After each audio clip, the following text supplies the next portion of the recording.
అందరికీ ఈరోజు అయితే తొలి ఏకాదశి సందర్భంగా అయితే మార్నింగే లేచి ఇంట్లో దీపం పెట్టేసా. తొలి ఏకాదశి విశిష్టత ఏంటంటే ఈ రోజున శ్రీ మహావిష్ణువు యోగ నిద్రలోకి వెళ్తారు. ఈ నిద్ర 4 నెలలు ఉంటుంది. దాన్ని చతుర్మాసం అంటారు. ఈరోజు ఉపవాసం చేస్తే పాపాలు తొలగిపోతాయి. ఈ రోజు నుంచే వ్రతాలు, దీక్షలు, జపాలు కూడా ప్రారంభించాలి. తొలి ఏకాదశి అంటే ప్రతి సంవత్సరం ఆషాఢ మాసంలో వచ్చే శుక్లపక్ష ఏకాదశి.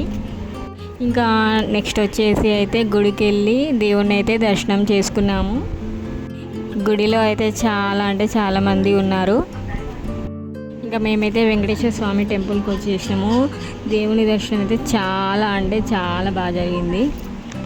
ఆ దేవుని చూస్తూ ఉంటే అలానే చూడాలనిపించింది, అంత వైభవంగా ఉందన్నమాట.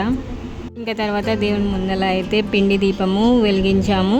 దేవునికి పిండి దీపం అంటే చాలా ఇష్టం కదా. దీపం అయితే పెట్టేసా.